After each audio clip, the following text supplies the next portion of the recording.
Bonjour à tous, bienvenue dans ce cycle des conférences des lundis de l'ENSTAR.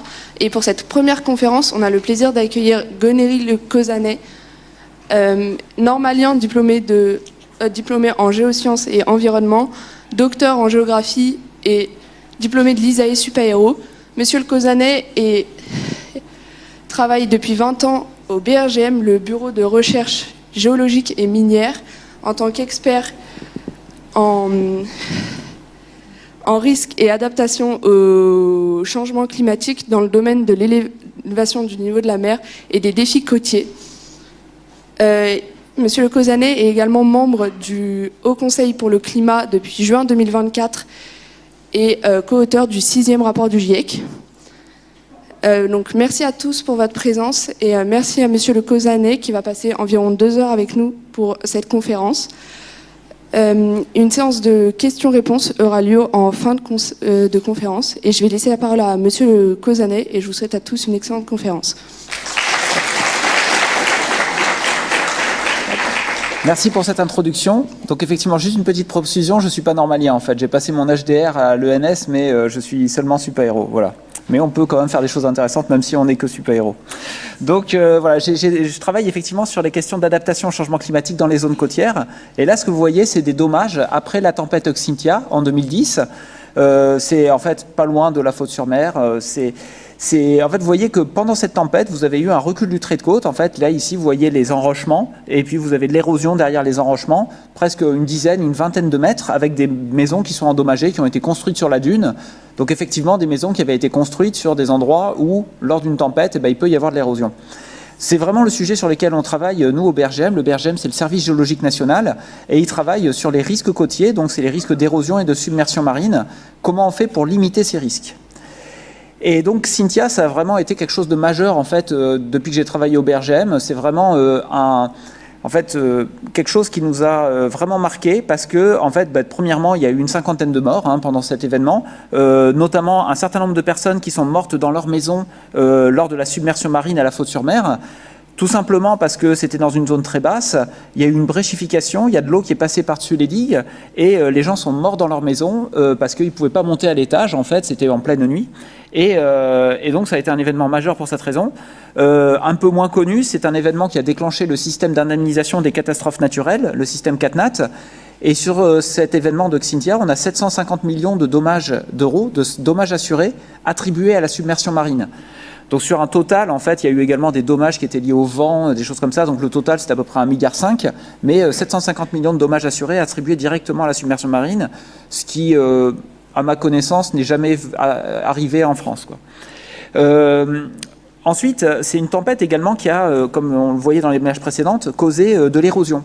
Et de l'érosion vraiment massive, c'est-à-dire que vous avez des secteurs, là ici, vous voyez le secteur que je présentais tout à l'heure, vous avez des reculs de l'ordre de 7 mètres. À certains endroits, vous avez 30 mètres de recul, à d'autres 8 mètres, etc. Et tout ça sur une trait de côte qui est quand même assez important. Donc ça montre bien en fait que l'érosion, c'est pas uniquement un phénomène qui est progressif, qu'on peut prévoir, etc. C'est également quelque chose qui peut arriver brutalement lors d'une tempête. Donc cet événement Xynthia, il était vraiment marquant. Il a relancé en France tout ce qui est politique de prévention des risques littoraux, donc les fameux plans de prévention des risques littoraux. Et après, si on regarde un petit peu à quoi s'attendent les assureurs en termes de dommages liés aux tempêtes, aujourd'hui, ils s'attendent à quelque chose qui est entre 60 et 100 millions d'euros par an, en moyenne. Donc entre 60 et 100 millions d'euros en moyenne, mais avec un événement 2010 qui est de 750 millions d'euros, et puis derrière, plein d'années sans aucun dommage. Du fait du changement climatique, les assureurs s'attendent à ce que ces 60 à 100 millions d'euros deviennent entre 150 et 200 millions d'euros en 2050, du fait de l'élévation du niveau de la mer. Il y a un certain nombre d'études de recherche qui suggèrent qu'on serait peut-être plutôt à 10 fois ce montant, qu'on serait plutôt à 1 milliard d'euros en moyenne par an de dommages liés aux submersions marines en 2050 du fait de l'élévation du niveau de la mer.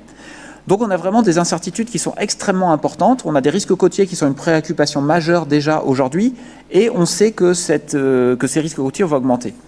Donc la première raison pour laquelle ces risques côtiers vont augmenter, c'est vraiment l'élévation du niveau de la mer. Le changement climatique il cause également des changements dans les régimes de vent, des tempêtes qui vont se dégaler peut-être plus au nord dans l'océan Atlantique, peut-être des cyclones moins fréquent mais plus fort dans les Caraïbes. Mais vraiment, l'élévation du niveau de la mer, c'est vraiment quelque chose de très important. C'est ça qui drive en fait l'augmentation des risques littoraux. Et lorsqu'on regarde qu'est-ce qu'on sait de l'élévation du niveau de la mer, c'est résumé sur cette figure qui est tirée du 6e rapport du GIEC. Vous voyez en noir les observations. Donc on voit que le niveau de la mer a monté à peu près de 20 cm au cours du dernier siècle. Et puis en couleur, vous voyez les projections. Donc c'est des modèles de climat qui représentent toutes les composantes du système qui font monter le niveau de la mer, c'est-à-dire en fait la fonte des glaciers de montagne, l'expansion thermique des océans, la fonte des grandes calottes de glace Groenland et Antarctique. Et puis il y a une petite contribution des eaux souterraines qu'on exploite notamment dans le sous-continent indien en Californie. Et en fait, c'est la somme de toutes ces contributions qui font ces projections. Alors, qu'est-ce qu'on voit sur cette courbe? On voit que plus le niveau de réchauffement est important, ce sont les fameux SSP, SSP 1-1.9, ça veut dire on stabilise en dessous de 1,5 degré en 2100, et puis SSP 5, 8.5, c'est un échec des politiques climatiques. Là, actuellement, si les politiques publiques qui sont annoncées sont mises en œuvre, on va vers un SSP 2, 4.5, 3 degrés de réchauffement climatique en 2100, 4,5 watts par mètre carré de déséquilibre énergétique, c'est pour ça qu'il y a ce 4,5 en 2100, et donc ça c'est peut-être le scénario le plus probable. Donc plus le réchauffement climatique est important, plus le niveau de la mer sera élevé, ça paraît logique, et en fait toutes les projections là sont entre 50 cm et 1 mètre, mais sans pouvoir exclure une trajectoire beaucoup plus grave, c'est la trajectoire en pointillé, qui correspondrait à un effondrement précoce de certains secteurs en Antarctique, on reviendra dessus. Bon, ça, c'est peut-être le premier message, mais le deuxième message, c'est que le niveau de la mer ne s'arrête pas de monter en 2100. En fait, il continue à monter pendant des siècles. Aujourd'hui, on est à peu près à 1,3 degré de réchauffement climatique global. Dans 5 à 10 ans, on sera à peu près à 1,5 degré de réchauffement climatique global. Et à 1,5 degré de réchauffement climatique global, on sait qu'on ne peut plus éviter 2 mètres de niveau de la mer, mais dans plusieurs siècles. Donc on sait que le niveau de la mer va continuer à monter pendant des siècles. Et les chiffres qui sont donnés dans le rapport du GIEC, c'est entre 50 cm et 3 mètres en 2300, et entre 2 mètres et 7 mètres, alors pour des scénarios vraiment de stabilisation du climat à des niveaux extrêmement bas, compatibles avec l'accord de Paris, ça c'est les 50 cm à 3 mètres. Et 2 mètres à 7 mètres, c'est pour des niveaux de réchauffement plus élevés. Et en fait, notamment, c'est le niveau de réchauffement, disons, qui correspondrait à un scénario qu'on estime aujourd'hui extrêmement peu probable, le SSP 5, 8.5, parce qu'il y a déjà eu des progrès sur les énergies renouvelables. Mais sans pouvoir exclure 15 mètres, dans le cas d'une réponse précoce, d'une réponse rapide, en fait, de l'Antarctique au réchauffement climatique. Donc vous voyez qu'on a des incertitudes profondes, mais il y a quand même des choses qu'on sait. On sait que le niveau de la mer va monter, et on sait qu'il va monter pendant des siècles.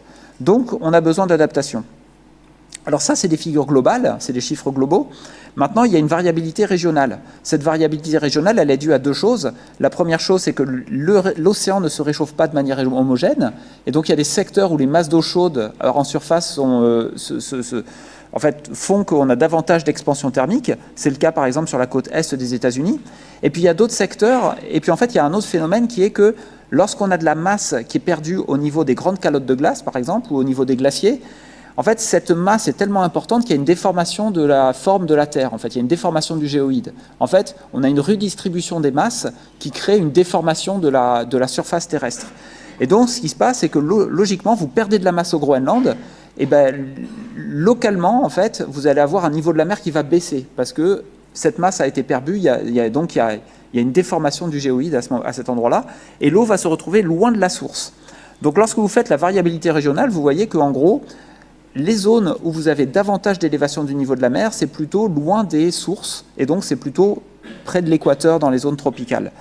Malgré tout, ce sont des variations régionales qui sont assez faibles, en fait, en réalité. Elles sont assez faibles, elles représentent dans la plupart des zones habitées, c'est à peu près plus ou moins 20% de la moyenne globale. Donc si vous reprenez ces courbes, en fait, vous êtes à plus ou moins 20% autour de la moyenne globale. Il y a quand même un phénomène qui peut considérablement aggraver les choses, c'est le fait que, ça n'a rien à voir avec le réchauffement climatique, mais on a des zones côtières qui peuvent être sujettes à des mouvements verticaux du sol. Donc la subsidence, c'est le sol qui s'enfonce. Ça peut être dû par exemple à des extractions d'eau souterraine, ça peut être dû à par exemple des extractions de pétrole, là comme ici par exemple dans le nord des Pays-Bas. Et puis on peut avoir aussi un sol qui se soulève. C'est le cas par exemple en Scandinavie. La Scandinavie, c'était une calotte de glace il y a 20 000 ans pendant la dernière période glaciaire. Cette calotte de glace a fondu, elle n'est plus là, et le sol continue à se rehausser du fait de la perte de cette calotte de glace. C'est une réponse viscoélastique de la croûte terrestre à cette perte de calotte de glace. Voilà, les grands secteurs où on a de la subsidence en Europe, c'est ce secteur dans les Pays-Bas et puis surtout la plaine du Pô, le nord de l'Adriatique. On n'a pas les phénomènes de subsidence majeurs qu'on a par exemple dans les îles d'Asie du Sud-Est où des fois on a plus de 1 cm par an. On a quelques secteurs quand même en France, Palavas-les-Follo, etc. Tout ça, ce sont des données qui sont accessibles par le European Ground Motion Service. C'est de l'interférométrie radar satellitaire en fait. C'est des choses qui sont accessibles depuis quelques années seulement à l'échelle européenne. Donc on peut avoir une élévation relative du niveau de la mer qui peut être accentuée lorsque le sol s'enfonce. Alors maintenant, on s'intéresse au niveau de la mer, mais on s'intéresse encore plus aux phénomènes physiques qui vont se produire, les submersions marines ou l'érosion côtière, ce que nous on appelle l'aléa côtier. Alors comment on fait pour calculer cet aléa côtier, typiquement pour avoir une carte comme celle-ci qui va montrer des zones qui sont susceptibles d'être inondées pendant un événement extrême. Ici une tempête qu'on va dire centenale, qui a une chance sur 100 de se produire chaque année. Donc on a besoin de données de vent qui vont nous permettre de représenter les phénomènes physiques qui créent une surélévation du plan d'eau pendant la tempête. Et donc ces données de vent, ces données de pression, elles nous permettent de calculer la surcote atmosphérique, le fait que le vent va pousser les masses d'eau peut-être vers la Terre, le fait que la baisse de pression atmosphérique va surélever le plan d'eau, et puis également le fait qu'il va y avoir des vagues et qu'au moment du déferlement, ces vagues vont créer une surélévation du plan d'eau moyen qu'on appelle le wave setup, qui peut représenter sur certaines plages une 50aine de centimètres supplémentaires, ou rien du tout dans des ports, dans des ports par exemple où on n'a pas de déferlement des vagues. À la fin, on a également le va-et-vient des vagues qui va jouer un rôle. Et donc, une fois que vous avez ce niveau total d'eau, eh bien, vous allez voir qu'est-ce qui va se passer. Est-ce que cette eau va déborder au-dessus d'une dune ou au-dessus en fait, d'une digue, comme par exemple ici. Et vous avez plusieurs cas qui peuvent se produire. Vous pouvez avoir en fait, tout simplement pas d'inondation parce que les digues ou les dunes vont être suffisamment hautes. Vous pouvez avoir en fait des paquets de mer qui vont passer à chaque fois qu'il y avait une vague qui va frapper sur la digue de l'autre côté. Et donc là, on appelle ça des franchissements, donc c'est overtopping. Ou alors vous pouvez avoir un débordement, c'est lorsque le niveau moyen de l'eau est supérieur au niveau de la digue. Et là, vous avez des risques pour la vie humaine. C'est ce qui s'est passé pendant Xynthia.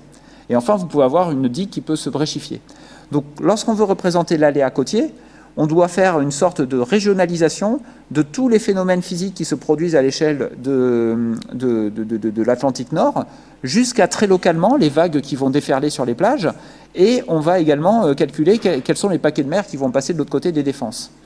Voilà. Et à la fin, on a une carte comme celle-ci. Alors c'est des cartes en fait qui, compte tenu de la complexité de ces phénomènes, à l'échelle locale, on peut les représenter en fait, mais ça nécessite beaucoup de travaux. À l'échelle, disons, plus régionale, souvent on fait des simplifications. Et lorsqu'on fait des simplifications, on a tendance à inonder beaucoup trop en fait toutes les plaines côtières. Là, la zone en rouge, c'est toutes les zones qui sont situées en deçà d'un niveau d'eau total qui va être le niveau d'eau extrême lors de la tempête. Et puis lorsque vous tenez compte, vous prenez en compte le fait que, en pratique, il y a un temps limité pendant lequel la tempête est capable de faire passer de l'eau au-delà, à terre. En fait, c'est-à-dire qu'en gros, c'est vraiment pendant le pic de la marée que vous avez une submersion. Vous voyez que les zones submergées en noir sont beaucoup plus petites. Et ça, c'est une simulation qui est faite en faisant l'hypothèse qu'il n'y a pas de défense côtière. En pratique, il y a des défenses côtières, et toutes ces zones en noir, en fait, pour cette tempête centenale, elles ne seraient pas inondées actuellement. Elles le seront peut-être demain, mais aujourd'hui, elles ne le seraient pas. Donc vous voyez en fait que l'aléa côtier, c'est quelque chose d'assez compliqué, et ça nécessite de la modélisation, et c'est des travaux en fait qui sont assez importants. D'ailleurs, j'ai une collègue qui a fait l'ENSTA, comme vous, et qui travaille avec nous sur ces sujets-là. Il y a un deuxième sujet qui est que, en fait, on s'intéresse aux aléas côtiers, donc l'érosion, la submersion, mais on s'intéresse également, en fait, aux dommages qu'ils vont causer. Donc, on s'intéresse typiquement au bâti. Voilà, typiquement, les enjeux ou les personnes qui vont être exposées pendant ces tempêtes, et ces enjeux, ces personnes vont évoluer dans le temps. Là, vous avez un exemple en fait avec la presqu'île de Gavre, qui est une sorte de laboratoire en fait, parce que c'est une zone où il y a beaucoup de submersions marines. On peut faire beaucoup en fait de simulations pour voir si on est capable de représenter bien les submersions marines. Lorsqu'on fait ces exercices et qu'on regarde par exemple des analyses historiques et qu'on regarde les dommages, il ne faut pas perdre de vue en fait que Gavre, il y a une centaine d'années, c'était un village qui était beaucoup plus petit qu'actuellement. Les zones rouges, c'est les zones urbanisées en fait. Vous voyez ? Il ne faut pas perdre de vue également que les digues ont été rehaussées. La dernière fois qu'on a eu une très grosse tempête, c'était de mémoire 2008, Johanna. Eh bien en fait, très vite après, on a eu un rehaussement des digues, en fait. Donc, les simulations qu'on fait avec des digues qui ne sont plus aujourd'hui les mêmes, il faut les refaire, hein, tout simplement. Donc on a beaucoup de choses qui évoluent, et même pour l'aléa, on a ce qu'on appelle la bathymétrie, c'est la topographie sous-marine qui évolue. La topographie sous-marine, c'est ce qui va avoir une influence majeure sur le déferlement des vagues à la côte, donc le niveau total à la côte. On a beaucoup de choses qui évoluent, et voilà. Et donc l'évaluation de l'aléa, c'est un sujet de recherche. Localement, des estimations précises sont possibles. C'est ce qu'on fait dans le cadre des plans de prévention des risques littoraux, que vous pouvez consulter si un jour vous achetez une maison au bord de la mer. Vous verrez ce type de carte, en fait, et vous saurez que c'est lié, c'est fait avec ce type de simulation. Mais lorsqu'on regarde à des échelles plutôt nationales, typiquement le site du BRGM sur lequel on représente les zones basses en dessous d'un certain niveau d'eau, eh bien, en fait, les estimations sont beaucoup plus incertaines. Et dans tous les cas, on est obligé de faire des hypothèses concernant l'évolution des défenses côtières. Donc, lorsqu'on veut calculer les risques, qu'est-ce que c'est? C'est l'aléa, typiquement la submersion marine, que l'on va combiner avec la vulnérabilité des personnes, des biens ou des écosystèmes exposés. Qu'est-ce que c'est la vulnérabilité? C'est le fait que lorsque vous avez une maison qui est soumise à la même force de vague, typiquement là, avant que Cynthia, vous aviez 2 maisons, les 2 maisons ne vont pas avoir la même fragilité en fait. Ici, en l'occurrence, il y en a une qui a été complètement détruite et l'autre qui est toujours debout.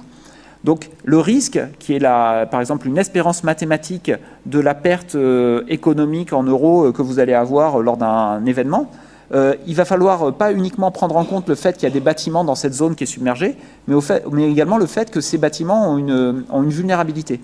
Et pour faire ça, ce qu'on fait, c'est qu'on regarde en fait des courbes, ce qu'on appelle des courbes de vulnérabilité, qui donnent en fait une probabilité de dommage ou un coût des dommages en fonction de la hauteur d'eau et éventuellement de la vitesse du flot.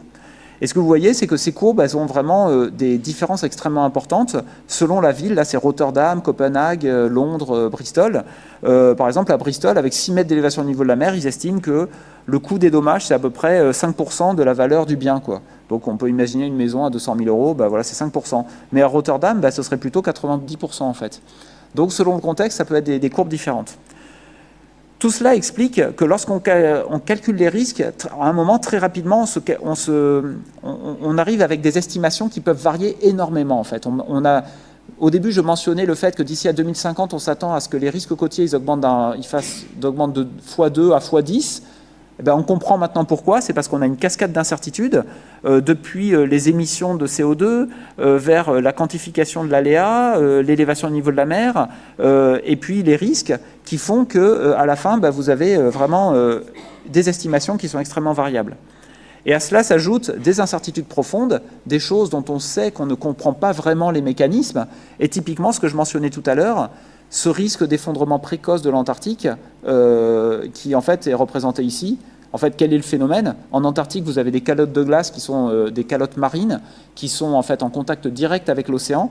Et en fait, aujourd'hui, en Antarctique, contrairement au Groenland, vous avez très peu de fonte en surface. Vous avez plutôt, en fait, le problème qu'on voit, c'est qu'en fait, on a des intrusions d'eau relativement chaude, c'est-à-dire 1, 2, 3 degrés, qui font fondre en fait les plateformes de glace par leur base et font reculer cette ligne d'échouage. On observe ce recul de la ligne d'échouage par des techniques satellitaires. Et en fait, ce qui pourrait se passer, et c'est là où il n'y a pas de consensus, c'est qu'à un moment, on va observer de plus en plus de fonte en surface sur ces plateformes de glace qui sont en aval des grands glaciers, Thwaite, Pine Island au Groenland, et puis peut-être d'autres, en Antarctique et peut-être d'autres. Et ces fontes en surface, elle va probablement favoriser l'hydrofracturation. Et là, qu'est-ce qui va se passer? Est-ce que ça va causer, finalement, est-ce que le système va s'auto-stabiliser? Et là, c'est un scénario plutôt optimiste, c'est celui qui est retenu dans les courbes qu'on voit ici. Ou est-ce qu'on va avoir une forme de débâcle de ces grands glaciers qui va ressembler à quelque chose qu'on voit, par exemple, actuellement au Groenland dans les fjords, lorsque les glaciers vêlent, en fait, lorsqu'ils vont dans la mer. Et si, effectivement, on est dans ce deuxième scénario, c'est là qu'on pourrait avoir bien davantage, on pourrait avoir des 1,50 m en 2100 d'élévation au niveau de la mer, et on pourrait avoir 2 mètres en 2120, 130, 140. Voilà. Donc on est vraiment dans une situation d'incertitude, et typiquement dans le GIEC, son rôle c'est d'évaluer la confiance qu'on a dans les messages scientifiques. Autant on est sûr que le niveau de la mer va monter pendant des siècles, autant la possibilité que l'Antarctique, en fait concernant l'Antarctique, on a une confiance faible dans notre compréhension des mécanismes. Donc toutes ces projections avec l'Antarctique, qui représentent quelque chose qui pourrait aller au-delà du mètre, ont un niveau de confiance qui est jugé comme étant faible par les scientifiques qui ont fait l'évaluation des travaux sur ce domaine. Donc je vais passer à la question voilà, qu'est-ce qu'on peut faire face à ça? Alors moi je m'intéresse beaucoup à l'adaptation, c'est-à-dire à limiter les risques. Évidemment, il faut atténuer le réchauffement climatique pour se donner du temps pour l'adaptation, parce que plus le niveau de réchauffement sera important, plus on a des risques que l'Antarctique commence à s'effondrer, et plus le niveau de la mer sera rapide. Mais je vais beaucoup me focaliser dans cette présentation sur l'adaptation. Et donc la première chose, c'est qu'on voit que l'exposition aux submersions marines augmente, et avec toutes les limites que je vous ai données, cette carte, ce qu'elle représente, c'est le nombre de personnes qui sont exposées à une submersion marine qu'on va dire centenale, c'est-à-dire une chance sur 100 de se produire chaque année, dans différentes régions du monde.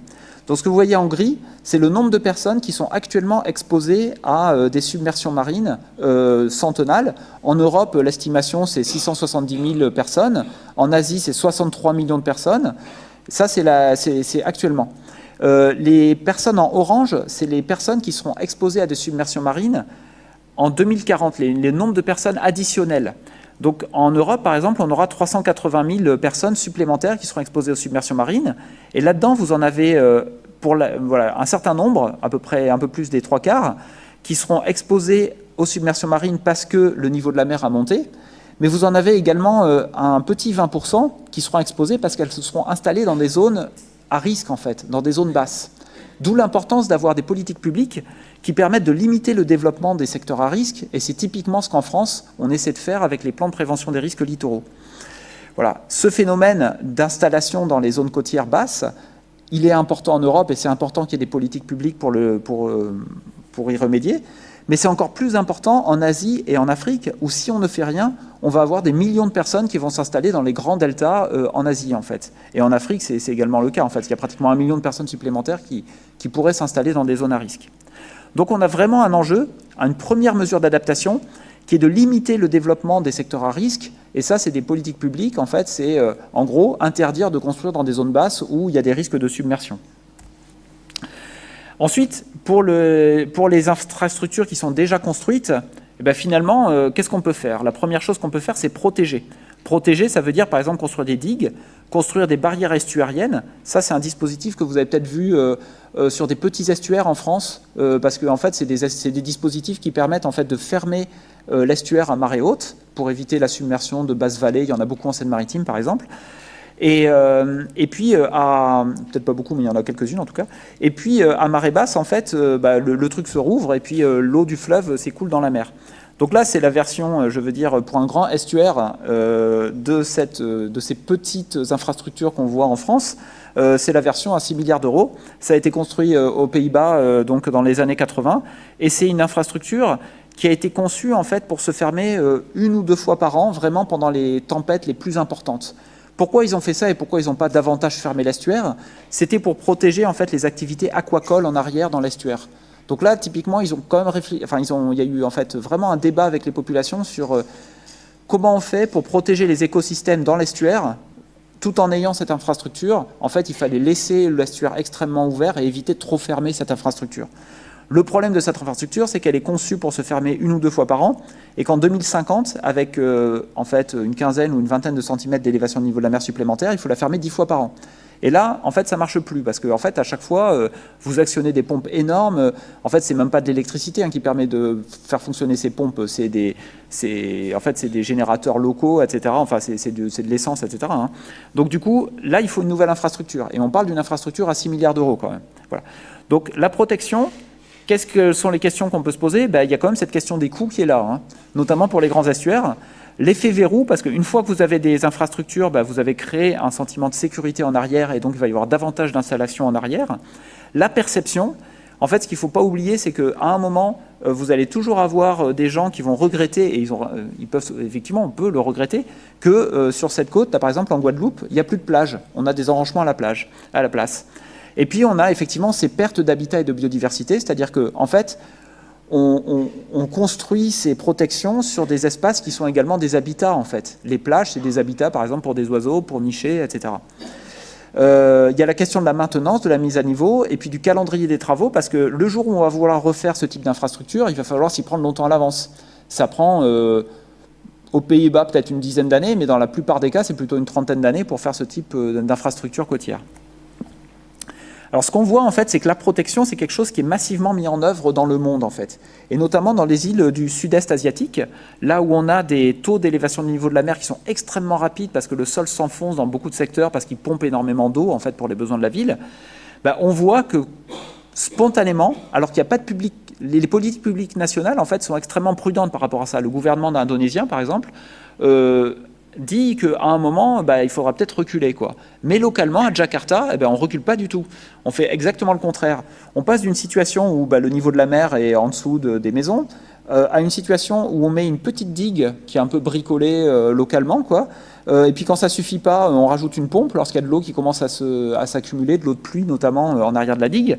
Quand ça ne suffit pas, on rajoute d'autres infrastructures et petit à petit, on va vers des projets de plus en plus massifs, jusqu'à un projet en fait, d'élévation de quartiers entiers. Là, c'est quelque chose que vous avez par exemple à Tokyo, au Japon. Donc ça, c'est un collègue qui s'appelle Esteban, là, qui a fait une étude là-dessus. Concrètement, sur le site, ça fait ça. Ça fait vous voyez, ce quartier, là, c'est le quartier qui s'enfonçait le plus. C'est là où il y a la petite digue. Vous avez peut-être vu ces images avec, d'un côté, une eau qui est pratiquement 2 mètres au-dessus du niveau de la rue, et qui est protégée par une petite digue qui ressemble à quelque chose qui fait 20 cm d'épaisseur. Donc c'est un peu effrayant en fait. Mais très vite, en fait, il y a des investissements massifs pour protéger, pour en fait même avancer vers la mer, c'est-à-dire en fait créer des zones plus hautes qui vont être gagnées sur la mer. Et ça, c'est pas du tout une politique publique nationale, c'est vraiment une politique locale qui est même un peu en conflit avec la politique nationale. Donc à partir de cet exemple, il y a des chercheurs qui ont dit, en fait, spontanément, on va aller tout le temps vers la protection. Et en fait, c'est pas vrai. En fait, c'est vraiment quelque chose qu'on voit en Asie du Sud-Est dans un contexte très particulier, qui est en fait le contexte de villes asiatiques qui se développent extrêmement rapidement, avec une croissance de la population, une croissance économique extrêmement rapide. Mais dans d'autres contextes, on voit également de la relocalisation. Là, c'est un exemple qui a été étudié déjà il y a une quinzaine d'années, même presque une vingtaine d'années en fait, le temps passe vite. C'est dans la baie de Chesapeake, sur la côte est des États-Unis. C'est un secteur où le sol s'enfonce. C'est un secteur où le sol s'enfonce de 2 mm par an à peu près. Donc vous n'avez pas uniquement l'élévation du niveau de la mer, vous avez également une subsidence du sol qui fait que dès le début du XXe siècle, il y a des îles en fait, dans cette baie qui commençaient à disparaître. Et notamment cette île, Holland Island, dont vous voyez la dernière maison qui a été détruite au début des années 2000 ici. En fait, c'était une île où il y avait 200 habitants au début du siècle. Les gens sont partis bien avant que la dernière maison ait été détruite en fait. Les gens sont partis dans les années 1906-1910. Et pourquoi ils sont partis? C'est pas parce qu'ils voyaient bien qu'il y avait un peu d'érosion, mais en fait c'était l'eau. C'est l'accès à l'eau qui a été le déclencheur. Et dans beaucoup de cas, on voit qu'en fait il y a de la relocalisation qui est motivée non pas par la perte de terre, mais par la perte d'accès à des ressources essentielles et typiquement l'eau potable. En fait, vous avez de la salinisation de l'eau potable qui se produit. Ça, on le voit aux États-Unis, on le voit dans des îles du Pacifique. Donc ça veut dire que la réponse de protection n'est pas la seule. Donc on a la relocalisation. Quelles sont les questions qui se posent par rapport à la relocalisation? Déjà les coûts. Parce que en fait, la relocalisation, ce n'est pas du tout une solution qui est peu coûteuse. À un moment, si vous faites de la relocalisation, vous devez racheter des terrains. Et en pratique, sur les projets de relocalisation qu'on a en France, on en a eu quand même un certain nombre, on voit que les coûts sont à peu près du même ordre de grandeur que de la protection. Typiquement, ça va être de l'ordre de 2500 à 5000 € le mètre linéaire. Par contre, il y a quelque chose qui est très intéressant, c'est que lorsque vous faites de la relocalisation, vous avez la possibilité de restaurer des écosystèmes littoraux qui soient peut-être un petit peu plus intéressants. Ça, c'est quelque chose que fait le Conservatoire du littoral. Donc là, typiquement, vous avez une île, l'île Nouvelle, dans l'estuaire de la Gironde, qui est une propriété du Conservatoire du littoral, sur laquelle il y avait des agriculteurs qui avaient des champs. À un moment, le Conservatoire du littoral a proposé qu'on enlève les digues qui protégeaient ces îles, qui étaient de toute façon un petit peu difficiles d'accès, et en fait, qu'on réouvre ces îles. Donc vous voyez l'aspect en 2009, avec des écosystèmes qui ont complètement changé. Donc clairement, ça offre des opportunités pour les poissons, pour les oiseaux, et effectivement, c'est moins favorable pour les batraciens et les reptiles. Mais en fait, ça a beaucoup d'intérêt en termes de biodiversité, parce que par exemple, pour tout ce qui est poissons, oiseaux, etc., les estuaires, c'est des zones extrêmement importantes. Voilà. Donc là, en fait, pour ces questions de relocalisation, il y a quand même une question de gouvernance. Parce que là, c'est un terrain du Conservatoire du littoral, mais dans beaucoup de terrains, en fait, vous avez une multitude d'acteurs qui sont autour, avec par exemple des villages qui sont à côté des terrains du Conservatoire du littoral et qui vont ne pas souhaiter être submergés pendant les tempêtes. Il y a la question du modèle économique également. Comment on fait pour financer ça ? Le Conservatoire du littoral, en fait, il a pour mission de protéger le littoral. Donc il a une capacité à acheter des terrains. Mais c'est des terrains qui sont plutôt des terrains peu urbanisés. Comment on fait enfin, voire pas urbanisés du tout. Comment on fait lorsqu'il s'agit de villes, en fait ? Par exemple, le cas de Miquelon. Miquelon qui va être localisé. Miquelon, le voici. Donc Miquelon, qu'est-ce que c'est ? En fait, c'est une bourgade qui est... Enfin, une bourgade, c'est un village, en fait. Hein. Vous avez 2 îles, en fait, à Saint-Pierre et Miquelon. Vous avez Saint-Pierre, qui est une ville, 6000 habitants, et puis Miquelon, qui est un village à peu près 600 habitants. Miquelon, ce qui est un peu particulier, c'est que c'est plutôt des personnes, en fait, qui vivent de leur travail local, en fait. Il y a peu de fonctionnaires, contrairement à Saint-Pierre. Et ils sont situés dans une zone qui est très exposée aux submersions marines. Voilà, on peut le deviner en voyant cette zone-là. Imaginez, là, c'est une des rares journées où il fait beau, mais en pratique, il fait souvent très venteux et il y a beaucoup de tempêtes. Et en fait, qu'est-ce qui s'est passé ? Il y a eu un plan de prévention des risques littoraux qui a été mis en place sur cette zone. Donc, on fait une carte d'aléas. Et là, qu'est-ce qu'on voit ? On voit qu'en gros, tout est inconstructible, en fait. Les zones sont toutes exposées aux submersions marines, donc tout est inconstructible. Et là, en fait, les habitants, ils rejettent ce plan, en fait. Ils disent, mais qu'est-ce que vous nous racontez, qu'on ne peut plus rien faire ici ? Et puis, au bout d'un moment, en fait, les habitants réfléchissent et se disent, mais finalement, on pourrait reconstruire le village un peu plus loin, sur des pentes, et on sera tranquille pendant des siècles, jusqu'à ce que le niveau de la mer atteigne plusieurs dizaines de mètres, en fait. Et c'est ce qui se produit, en fait, c'est qu'on est passé d'un sujet sur lequel les habitants rejetaient complètement les constats scientifiques parce que en fait, c'était tellement énorme qu'ils ne pouvaient pas imaginer relocaliser le village, à un projet qui est devenu le projet des habitants, et notamment des habitants qui investissent sur le long terme, en fait, qui ont envie en fait, que les bâtiments qu'ils construisent aujourd'hui ils soient encore là dans 20 ans. Alors ça, ce que ça me fait dire, c'est que quelque part, quand on parle d'acceptation, l'acceptation, c'est le niveau le plus bas en fait, d'adhésion à un projet en deçà duquel on va le rejeter. Ce n'est pas un objectif ambitieux.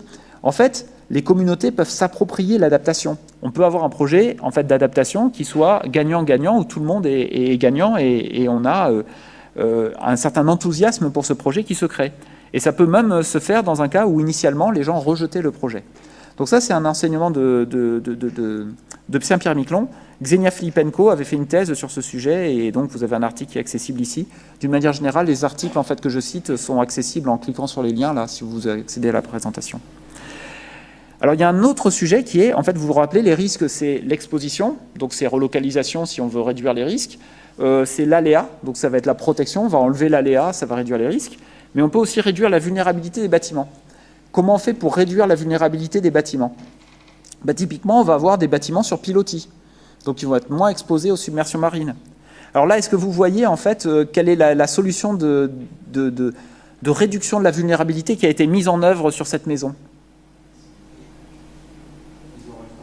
Exactement. Ils ont rajouté un étage. Et pourquoi ils ont rajouté un étage ? C'est typiquement parce qu'après Xynthia, il y a des gens qui sont morts au niveau de en fait, dans leur maison parce qu'ils ne pouvaient pas monter à l'étage, en fait, parce que le niveau d'eau était monté trop haut. Donc ça, c'est une solution en fait, de réduction de la vulnérabilité pour limiter les pertes humaines. Là, ici, vous avez des portes étanches. Alors, l'avantage de la réduction de la vulnérabilité, on appelle ça l'accommodation, c'est que les coûts sont beaucoup plus faibles que la protection et la relocalisation. Le problème, c'est que la faisabilité dépend beaucoup du contexte local et de l'élévation du niveau de la mer. Typiquement, d'une manière générale, on a très peu d'exemples de réduction de la vulnérabilité là où on est exposé aux vagues, en fait. Et l'efficacité, elle décroît avec l'élévation du niveau de la mer. Dans toutes ces méthodes, on a potentiellement l'opportunité de mettre en place des solutions qu'on va dire solutions fondées sur la nature, qui ont des bénéfices immédiats pour la biodiversité et qui en même temps vont réduire les risques. La solution fondée sur la nature typique qu'on va mettre en œuvre, ça va être de réouvrir des marais côtiers, en fait.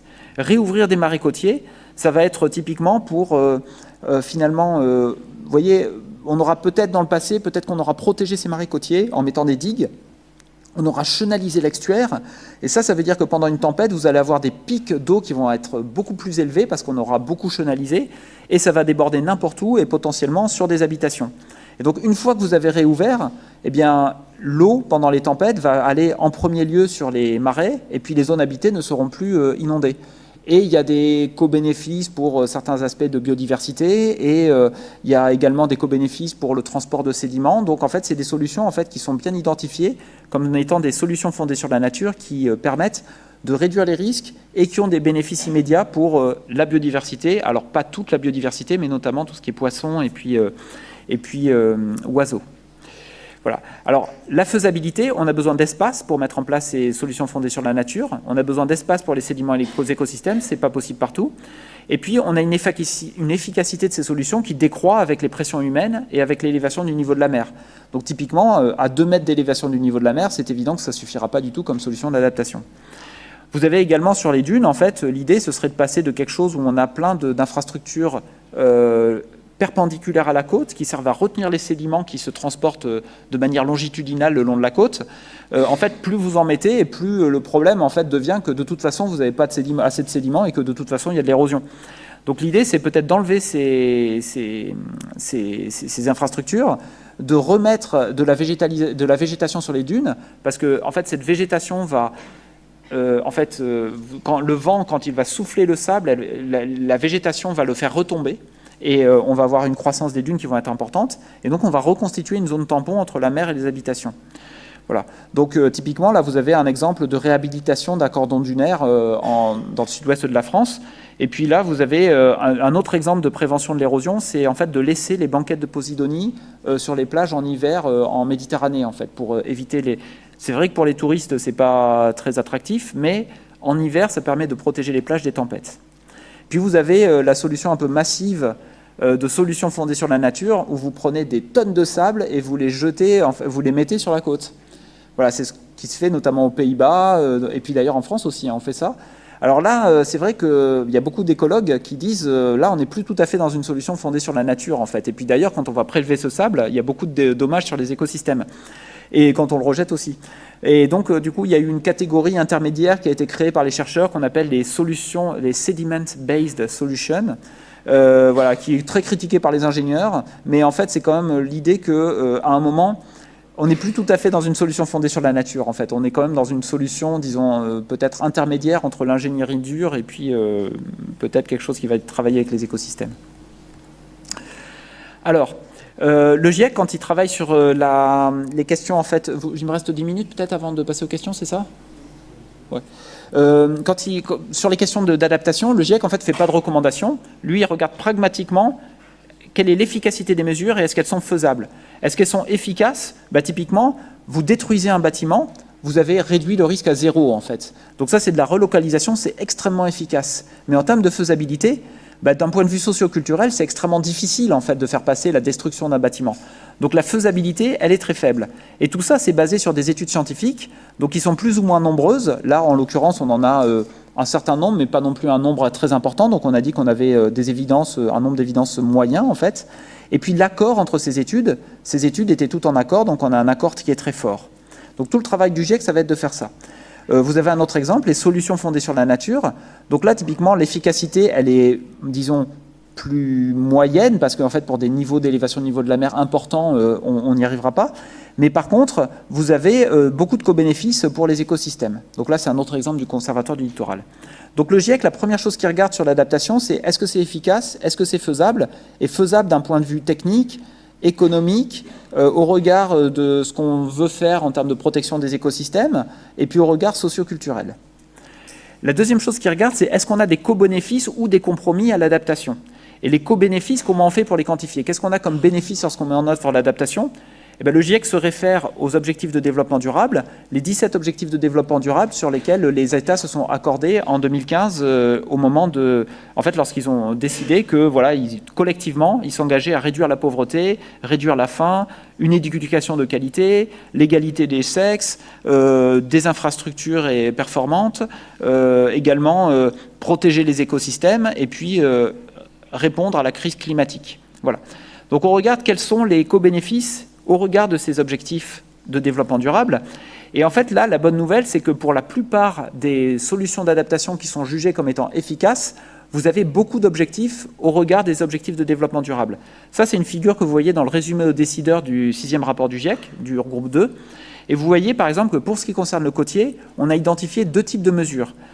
Une stratégie d'adaptation qui va être essentiellement basée sur la construction de défense côtière, plutôt d'ingénierie, et une stratégie d'adaptation qui va être beaucoup plus, en fait, qui va aller chercher de la relocalisation là où c'est possible, des solutions fondées sur la nature là où c'est possible, de la protection là où c'est nécessaire, et puis de l'accommodation, c'est-à-dire la réduction de la vulnérabilité, là où finalement on ne veut peut-être pas s'enfermer dans un chemin tout de suite. Alors vous voyez que cette deuxième option d'adaptation, elle a des co-bénéfices à travers beaucoup plus d'objectifs de développement durable en fait. La première en a également, mais moins. Voilà, et ça on peut le faire pour beaucoup de réponses d'adaptation. Donc c'est vraiment les questions qu'on se pose, l'efficacité, la faisabilité, les co-bénéfices, les compromis, et également les limites. On ne peut pas s'adapter à tout. Et alors lorsqu'on commence à réfléchir à l'adaptation, la question c'est où est-ce qu'on veut aller ? Et où est-ce qu'on veut aller ? C'est vraiment la grande question en fait. Est-ce qu'aujourd'hui, par exemple, dans le Nord-Pas-de-Calais, où il y a clairement un sujet très important d'adaptation parce qu'on a des zones basses en dessous du niveau de la mer, l'enjeu c'est plutôt de protéger ou de reculer ? À mon avis, c'est plutôt de protéger. Mais est-ce que c'est expliqué quelque part dans des documents d'urbanisme ou dans des documents, disons, de la région, comment on va faire pour aller vers cette protection ? Aujourd'hui, non. Donc la première chose à faire, c'est d'avoir des objectifs clairs, et des objectifs clairs à long terme, prenant en compte le fait que de toute façon le niveau de la mer va monter pendant des siècles, donc c'est bien de savoir dès aujourd'hui finalement si on va plutôt vers de la protection ou plutôt vers de la relocalisation pour éviter de faire des choses qui aujourd'hui paraissent une bonne idée mais qui demain vont causer davantage de problèmes pour les gens qui auront à gérer les risques. Donc on a une situation des zones côtières qui a déjà beaucoup évolué parce qu'en fait on a eu des activités humaines qui ont transformé les zones côtières, on a le changement climatique qui a des effets de plus en plus importants et donc aujourd'hui on a des choix de développement de politique sociale, de climat et de biodiversité qui peuvent se mettre en œuvre sur la zone côtière. On a également des enjeux de développement, notamment dans les estuaires. Et donc là, du point de vue de l'adaptation, peut-être que tout de suite, on pourrait se dire réduire la vulnérabilité, éviter de construire, mais à long terme, ça ne suffira pas, et il faudra bien choisir à un moment entre reculer et protéger. Voilà, je vais passer ça. Excusez-moi, je passe un petit peu. Voilà. La chose qui fait... Alors c'est vrai que sur les canicules et puis sur les sécheresses, l'urgence du climat, elle ne se débat pas en fait. On voit bien aujourd'hui, 2022, c'est une sécheresse, une canicule qui a été attribuée au réchauffement climatique. On voit bien les impacts que ça a. Plus de 3 milliards d'euros liés d'assurance liées au retrait-gonflement des argiles. Pour le côtier, c'est plus discret en fait. En fait, le niveau de la mer est en cours d'accélération. On sait déjà qu'on ne pourrait pas éviter plusieurs mètres d'élévation du niveau de la mer, mais on sait que c'est également dans très longtemps. Donc c'est difficile en fait de dire pourquoi il y a une urgence avec l'élévation du niveau de la mer. En fait, il y a deux raisons. La première, c'est qu'il y a des phénomènes qui commencent à se produire aujourd'hui sur lesquels on n'est pas tout à fait prêt. C'est que en fait, dans certains secteurs, on commence à avoir des submersions à marée haute sur des zones où précédemment il n'y avait pas de submersion à marée haute, tout simplement parce que le niveau de la mer a suffisamment monté pour qu'à marée haute vous ayez des submersions. Voilà. La deuxième chose, c'est que l'adaptation prend beaucoup de temps. Et là, c'est représenté sur cette figure. En fait, là, les zones en hachuré représentent le temps qu'il faut pour mettre en place certaines solutions d'adaptation. Et vous voyez que autant, par exemple, mettre en place des solutions fondées sur la nature ou basées sur les sédiments, ou éventuellement des solutions pour réduire la vulnérabilité des bâtiments, ça peut être fait relativement rapidement, 10, 15, 30 ans. Autant les barrières estuariennes, dès que vous avez un estuaire, là, c'est des projets qui peuvent durer 50 ans. Et ce n'est pas en fait théorique. C'est quelque chose qu'on voit, par exemple, sur la protection de Venise, la barrière estuarienne qui a été mise en place pour protéger la lagune de Venise d'aqua alta qui soit trop haute et qui pourrait causer des dommages sur le patrimoine historique. Ça a mis en fait plus de 50 ans en fait. Dans les années 60, ils savaient déjà qu'ils voulaient faire quelque chose, enfin une barrière sans doute. Dans les années 80, le design était prêt. Et puis la première fois que la barrière a été mise en action, c'était en 2019. Voilà. Et après, en fait, ces infrastructures ont une durée de vie qui peut être typiquement faite pour un siècle, mais cette durée de vie, elle va être réduite par l'élévation du niveau de la mer. Voilà. Alors, qu'est-ce qu'on peut faire par rapport à ça ? En fait, l'outil qu'on a à notre disposition, c'est ce qu'on appelle les chemins d'adaptation. Et donc, ces chemins d'adaptation, typiquement, là, c'est présenté pour la barrière estuarienne de la Tamise, qui protège Londres des submersions marines. Dans un premier temps, vous travaillez avec le système tel qu'il est. Au bout d'un moment, peut-être à 20-30 cm d'élévation au niveau de la mer, il va falloir rehausser quelques digues qui sont adjacentes à cette barrière. Il va falloir probablement également augmenter la capacité du fleuve, en fait, les zones où on va pouvoir avoir de l'eau qui va s'épandre pendant les crues, pour éviter que Londres ne soit en fait inondée par la Tamise pendant qu'elle est protégée de la mer, en fait. Voilà. Et en tenant compte du fait que plus le niveau de la mer monte, plus vous allez devoir fermer la barrière de la Tamise longtemps. Et puis, à un moment, vous avez besoin en fait d'une nouvelle barrière. Une nouvelle barrière qui sera beaucoup plus en aval et beaucoup plus massive, en fait. Et donc, qui va coûter des milliards d'euros. Voilà. Je passe tout ça. J'ai beaucoup parlé de l'Antarctique. En fait, ce qu'il faut voir, c'est que les deux éléphants qui sont dans la pièce quand on travaille sur l'élévation du niveau de la mer, c'est vraiment le Groenland et l'Antarctique. L'expansion thermique des océans, on sait la modéliser et on sait à peu près ce que ça va être. On sait que c'est important, hein, mais que ça peut causer... Voilà, d'ici la fin du siècle, c'est entre 20, 30, 40 cm. Mais le problème de l'Antarctique et du Groenland, c'est que le Groenland, ça représente 7 mètres d'élévation potentielle de l'élévation du niveau de la mer, et puis l'Antarctique, c'est 65 mètres, qui ne vont pas fondre, évidemment, en un siècle, mais qui n'étaient pas là dans des périodes géologiques antérieures. Donc, à un moment, avec un niveau de réchauffement suffisant, elles fondent. Donc là, le problème, je l'ai décrit tout à l'heure, hein, c'est le problème en fait, d'une part, quelle va être la fonte totale de ces calottes et en combien de temps elles vont fondre, et est-ce qu'on peut avoir des changements abrupts? Et aujourd'hui, la science, elle n'est pas capable de répondre pour ça. Alors ce fait-là, le fait qu'on a une fonte rapide de l'Antarctique qui ne peut pas être exclue, quelles sont les implications pour l'adaptation? L'implication, c'est que l'adaptation, elle pourrait être prise de vitesse. C'est-à-dire qu'on va faire des chemins d'adaptation qui vont finalement être insuffisant par rapport à la vitesse de l'élévation du niveau de la mer. Et en fait, on n'aura pas fini de mettre en œuvre les mesures d'adaptation qu'on aura pensées pour, par exemple, 50 cm d'élévation du niveau de la mer, que déjà, il faudra commencer à travailler sur celle qui correspond à 1 mètre. Donc c'est vraiment le risque par rapport à ces phénomènes abrupts de fonte de l'Antarctique, c'est qu'on soit pris de vitesse et qu'on ait une élévation du niveau de la mer qui fasse qu'on n'ait pas le temps de s'adapter. Alors, qu'est-ce qu'on peut faire par rapport à ça?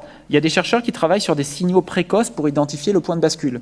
Et typiquement, nos collègues aux Pays-Bas nous disent le jour où on commence à voir de la fonte en surface au niveau des plateformes en aval des grandes calottes de glace, et là, en fait, il va falloir faire vraiment très attention sur l'adaptation, d'être prêt à dégainer, quoi. Parce que ce sera le moment où on saura si effectivement ce processus d'hydrofracturation, ce processus de déblaque très rapide de l'Antarctique, il se met en place ou pas. Donc il y a cette question de signaux précoces pour identifier les points de bascule et qui fait appel à des compétences en télédétection, en glaciologie, etc. etc. Voilà. Quelle stratégie à très long terme? Parce qu'en fait, aujourd'hui, là, on parle d'un phénomène, on s'est beaucoup focalisé sur les 100 prochaines années, en gros. Mais à beaucoup plus long terme, qu'est-ce qui se passe en fait au bout de 2000 ans par exemple?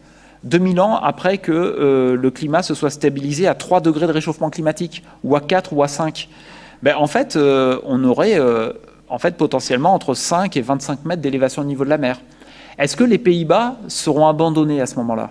Pas forcément. En fait, aux Pays-Bas, alors c'est le début d'un débat, hein, évidemment, mais aux Pays-Bas, en fait, ils commencent à se dire, c'est quoi les Pays-Bas en 2300 dans un cas où on a 10 mètres d'élévation au niveau de la mer? Jusqu'à 3 mètres, ils savent quoi faire, il n'y a aucun problème. Ils savent protéger, ils ont l'ingénierie, ils ont les financements, c'est une priorité nationale, ils mettront les milliards d'euros, les dizaines de milliards d'euros qu'ils font. Mais au-delà, en fait, il faut vraiment changer de façon de voir les choses. Et donc, on peut imaginer des Pays-Bas en fait, qui soient protégés, mais alors à ce moment-là, le problème, ça va être d'évacuer l'eau en fait, des fleuves. Et donc des pompes énormes pour rejeter l'eau des fleuves dans la mer. On peut imaginer quelque chose en fait, où on rehausse les fleuves et où finalement les fleuves continuent à s'écouler dans la mer, mais là il faut de l'espace quand même, il faut de l'espace autour des fleuves pour rehausser les lits des rivières. On peut imaginer construire une espèce de grosse lagune en aval des Pays-Bas qui servirait en fait de bassin intermédiaire entre la mer et les Pays-Bas qui serait peu transformé. Ou alors peut-être éventuellement un chapelet d'îles qui serait en fait au milieu de l'océan. Ça, j'y crois pas trop, mais enfin bon, ça fait partie des scénarios qu'ils ont mis sur la table. Donc ça, c'est des choses tout à fait sérieuses qui sont faites par des chercheurs. On en est vraiment au tout début, et puis en fait à essayer d'imaginer une vision, et puis on a le temps de réfléchir à ces choses-là. Mais enfin, tout de même, ça pose des questions un petit peu renversantes sur les zones côtières. En France, on n'en est pas du tout là, hein, sur ces sujets-là. Vous voyez, c'est un papier qui a été publié en 2022. Hein. Donc la question fondamentale pour moi, c'est quoi notre stratégie d'adaptation? C'est quoi les objectifs de l'adaptation? Et en fait, par rapport à ça, je pense que ce qu'il faut bien voir, c'est que dans tous les cas, même si on échoue à atténuer le réchauffement climatique, il y aura de l'adaptation. Mais l'adaptation dans un cas d'un échec de l'atténuation, c'est pas du tout la même chose que l'adaptation dans le cas d'un succès en fait, de l'atténuation. Dans le cas d'un échec de l'adaptation, ça va être en gros sauver l'essentiel, les infrastructures critiques, etc. Et objectivement, à mon avis, la question qu'on se pose aujourd'hui sur les fonds de compensation pour les gens qui ont des maisons qui sont érodées par le trait de côte sableux, on ne se les posera plus du tout, ce ne sera plus du tout une priorité, on n'aura plus les moyens. Donc en fait, on a ce schéma-là, en fait, où les conditions de vie sont très difficiles, où il y a de l'adaptation, mais c'est probablement pas vers là qu'on veut aller. Et en fait, l'adaptation à 1,5 degré, l'adaptation où on a stabilisé le climat, là par contre c'est une adaptation qui offre des opportunités pour en fait mieux gérer les zones côtières et c'est là qu'on a potentiellement une chance, c'est l'utiliser le fait que de toute façon des transformations sont inévitables du fait de l'élévation du niveau de la mer pour mieux gérer ces zones côtières et notamment offrir des opportunités pour les écosystèmes côtiers. À la fin ça devient également des opportunités pour le tourisme, pour la justice sociale, la santé, etc. Donc en gros, voilà, mon message, c'est l'avenir des zones côtières, elle dépend d'actions immédiates. Donc l'atténuation, limiter les émissions de gaz à effet de serre, en fait les réduire de manière massive et immédiate, pour stabiliser le réchauffement climatique, la vitesse d'élévation du niveau de la mer, et se donner du... En fait, on ne stabilise pas le niveau de la mer, on stabilise sa vitesse. Donc on ralentit l'élévation du niveau de la mer. Et dans un deuxième temps, l'adaptation, parce qu'on sait que le niveau de la mer a déjà monté, qu'il y a des conséquences inévitables, on sait qu'il va continuer à monter. Et donc, en développant une vision qui soit intégrée, qui ne soit pas très étriquée en fait, autour de la question des protections, mais qui soit vraiment une vision qui regarde sur le long terme et qui regarde les opportunités qu'on peut avoir à, par exemple, faire des solutions fondées sur la nature dès aujourd'hui. Donc on a des transformations qui sont inévitables, elles donnent une opportunité de mieux gérer les zones côtières. Et puis en fait, il ne faut pas oublier que sur cette question de l'atténuation, ça ne vous a pas échappé qu'on est dans un point bas de l'action en faveur du climat. Et donc il est toujours possible de se ressaisir sur l'ambition en fait. Ça reste possible en France et en Europe. Pour cela, il y a 2 choses à faire, il y en a même 3, mais enfin disons au moins 2. La première, c'est effectivement de faire en sorte que les acteurs qui sont actuellement un petit peu verrouillés dans un système tel qu'il est aujourd'hui et qui ont du mal en fait à engranger des transformations mais le voudraient bien, y parviennent. Et donc ça, c'est créer un environnement économique et puis social qui favorise la transition. Et puis la deuxième, malheureusement, ça va être de lutter contre les personnes en fait qui s'organisent pour lutter contre les politiques climatiques. Et à cet égard, il y a un article, en fait, un livre que je vous recommande, qui est Climate Obstruction Across Europe, qui détricote en fait toute l'action en fait des lobbies et puis des acteurs divers pour limiter l'efficacité des politiques climat en Europe. Et donc, ce livre, en fait, montre bien que, malheureusement, si on ne s'attaque pas à cette obstruction aux politiques climatiques, on n'y arrivera pas, quoi. Donc, voilà un petit peu ma présentation. J'espère que c'était intéressant. Et si vous avez des questions, j'y répondrai volontiers.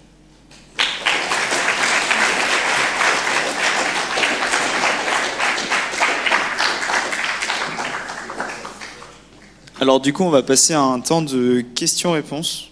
Donc si vous avez des questions, c'est le moment. Après, j'ai des slides que je pourrais passer.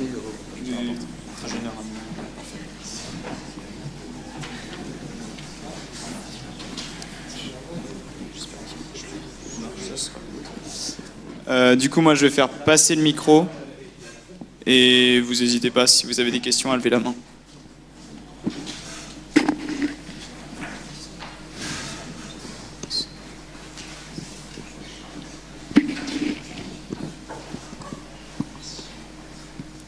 Bonsoir. Aujourd'hui, on entend souvent parler des potentielles villes flottantes qui seraient envisageables à l'avenir. Qu'est-ce que vous en pensez de ce projet, enfin de ces projets?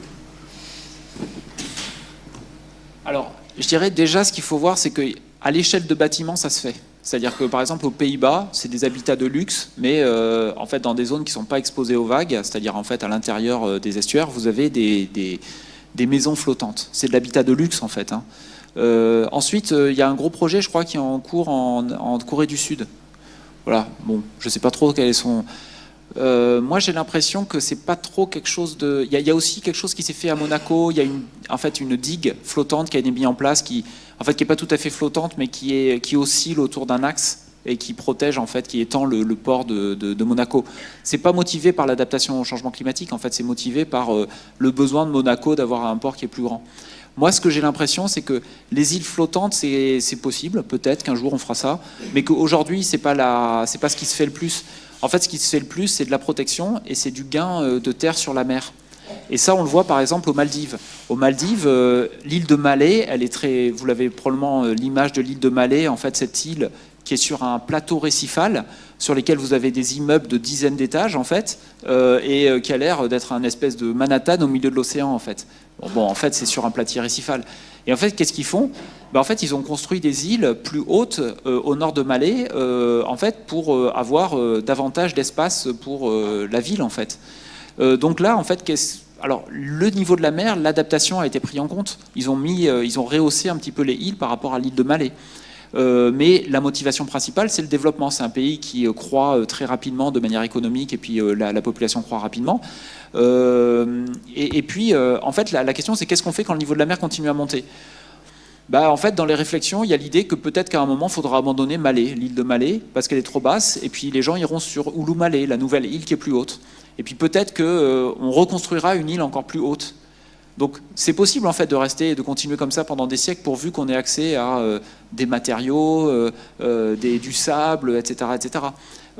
C'est possible, mais on perd quand même beaucoup de choses. On perd les îles des Maldives, qui sont des îles sableuses sur des plateaux récifales. On perd tous les écosystèmes qui sont avec. Ils ont déjà pratiquement perdu les coraux. Ils vont probablement les perdre dans les 20, 10 ou 30 prochaines années qui viennent. Donc c'est plus du tout le même monde quand même. D'accord, merci.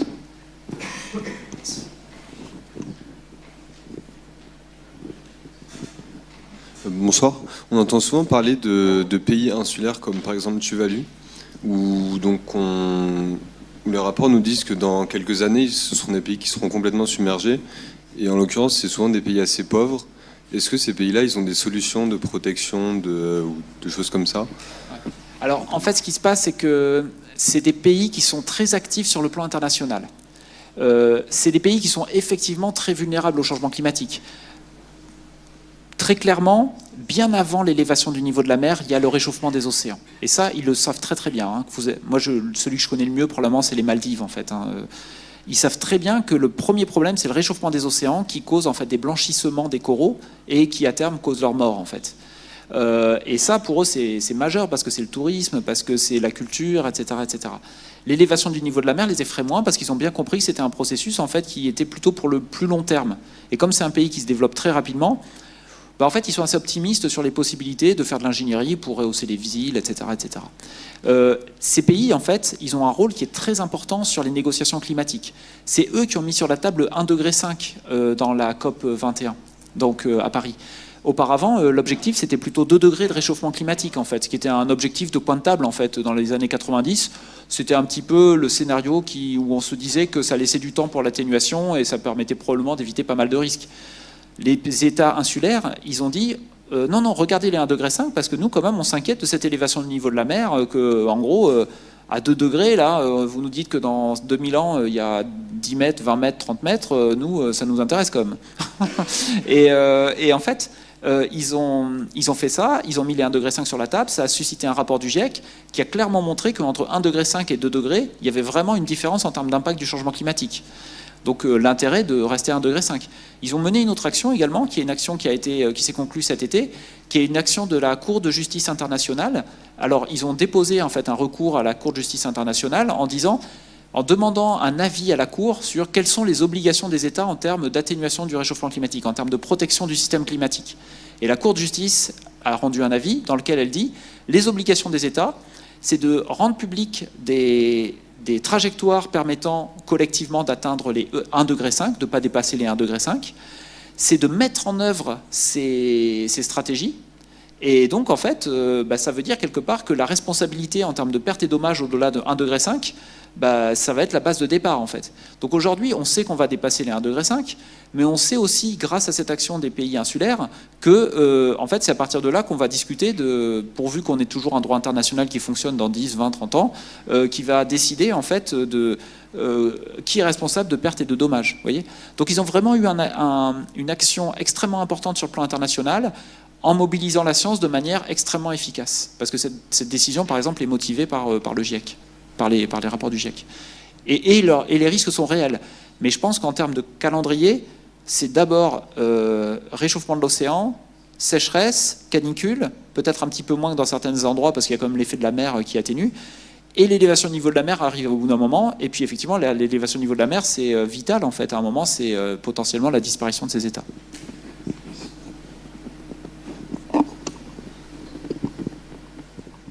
Bonjour, merci pour votre présentation. J'ai une question sur, à chaque fois, parce qu'on parle de modèle au niveau du GIEC, et on voit qu'il y a de nombreux paramètres qui sont aussi bien physiques que politiques. Est-ce qu'on est arrivé à un modèle qui est totalement intégré, ou c'est plus des analyses politiques qui vont jouer sur des paramètres d'un modèle physique qui est plus indépendant? Excusez-moi, j'ai pas bien compris la question. C'est pour savoir, est-ce que quand on parle de modèle du GIEC, comme on voit justement qu'on va avoir des paramètres qui sont par exemple des décisions politiques ou l'effondrement de certains glaciers, est-ce que, j'ai du mal à la visualiser, à quoi ressemble le modèle dans sa globalité? Est-ce que c'est un modèle qui est total, purement mathématique, ou est-ce qu'on va avoir des analyses politiques qui vont venir jouer sur des paramètres d'un modèle physique?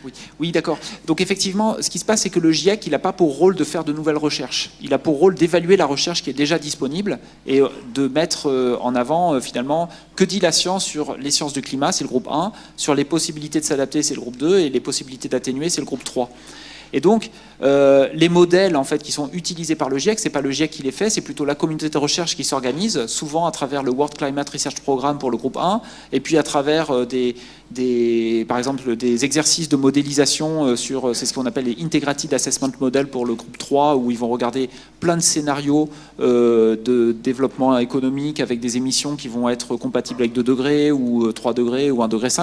C'est celle que Jean-Baptiste Fressos, que vous avez entendu l'année dernière, critique. Il n'a pas complètement tort, il faut bien le dire.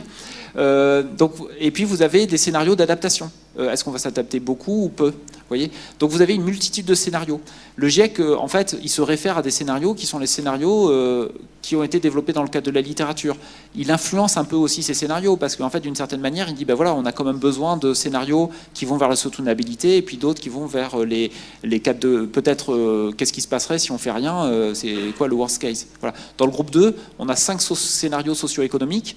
Un scénario socio-économique 1 qui est aller vers la soutenabilité en termes d'émissions de gaz à effet de serre. Un 2 qui est plutôt tendanciel. En fait, qu'est-ce qui se passe si on prolonge les politiques publiques actuelles, on tient les promesses, on va vers 3 degrés peut-être, quelque chose comme ça. 3 et 4, c'est des scénarios avec des fortes inégalités, nord-sud et puis à l'intérieur des pays. Et puis le 5, c'est un scénario avec développement basé sur les énergies fossiles qui nous mène à 5 degrés en 2100. Quoi. Vous voyez, donc c'est 5 scénarios. Et les scénarios du groupe 3, ils se regroupent autour de ces scénarios-là. Voilà. La faiblesse de ces 5 scénarios, c'est qu'il n'y en a aucun qui permet d'atteindre les objectifs de biodiversité. Les objectifs de biodiversité, en fait, qui sont établis par le protocole Kuning-Montréal, le truc, en fait, enfin, voilà, l'équivalent du GIEC, l'IPBES, travaille sur les pertes de biodiversité. Donc, quelque part, il manque des scénarios. Et c'est typiquement le type de critique, si vous avez un peu entendu les débats actuellement, que fait Jean-Baptiste Fressos, Yamina Saeb, en fait, des chercheurs qui travaillent sur la sobriété et qui disent, en fait, tous ces scénarios-là, vous regardez des choses qui sont vraiment vues à travers le regard de chercheurs de pays du Nord qui actionnent très peu le levier sobriété, en fait, qui se posent très peu la question de la demande, qui, en fait, essaient de trouver des moyens pour continuer à faire comme avant, en stockant massivement du carbone dans le sous-sol. Mais est-ce que c'est vraiment faisable? Est-ce que c'est en train de se faire? On peut quand même avoir des doutes que ça va se faire à cette échelle-là, quoi. Vous voyez, donc j'espère que j'ai répondu à peu près à votre question.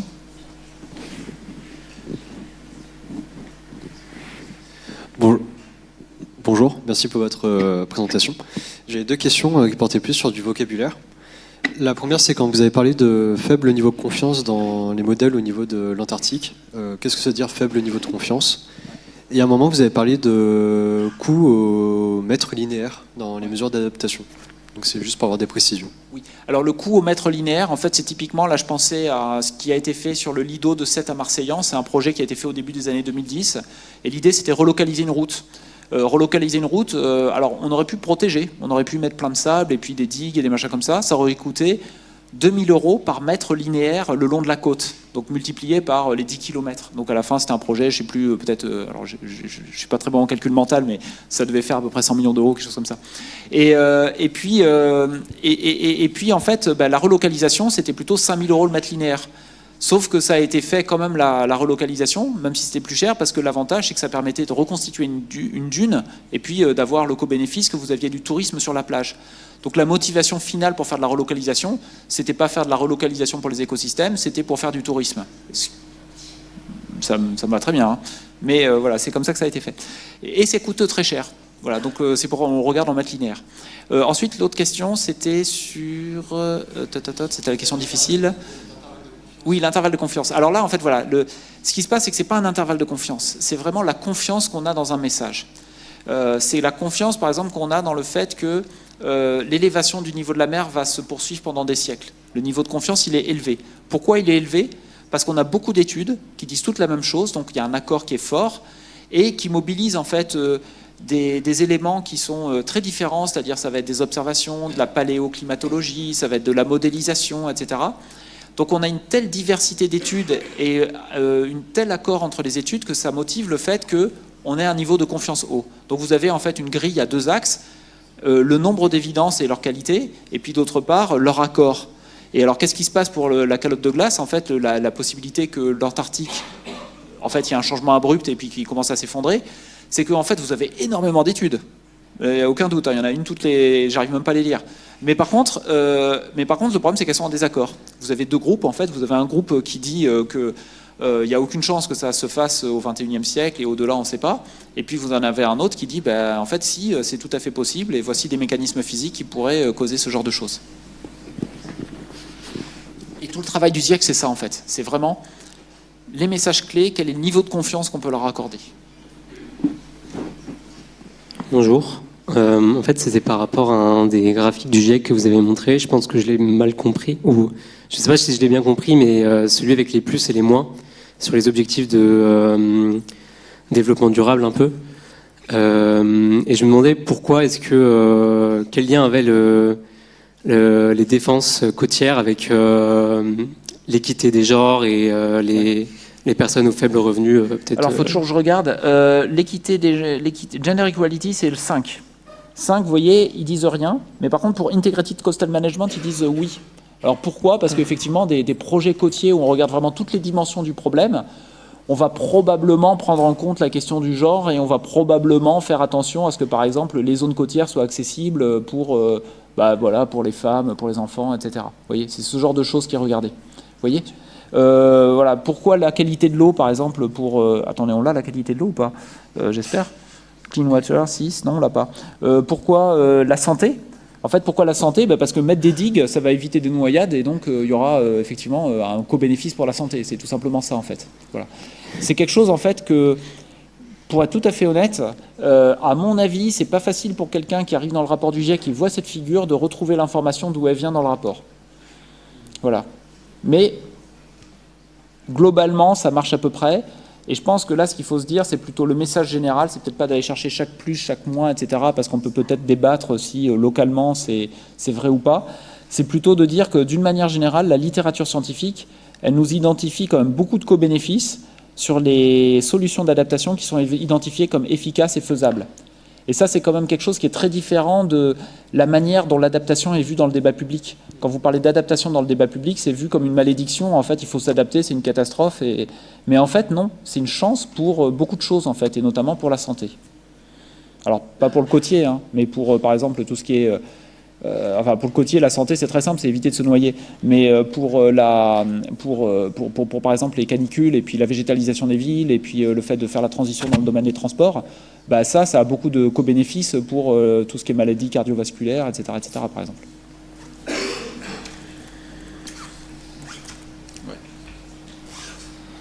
Bonjour.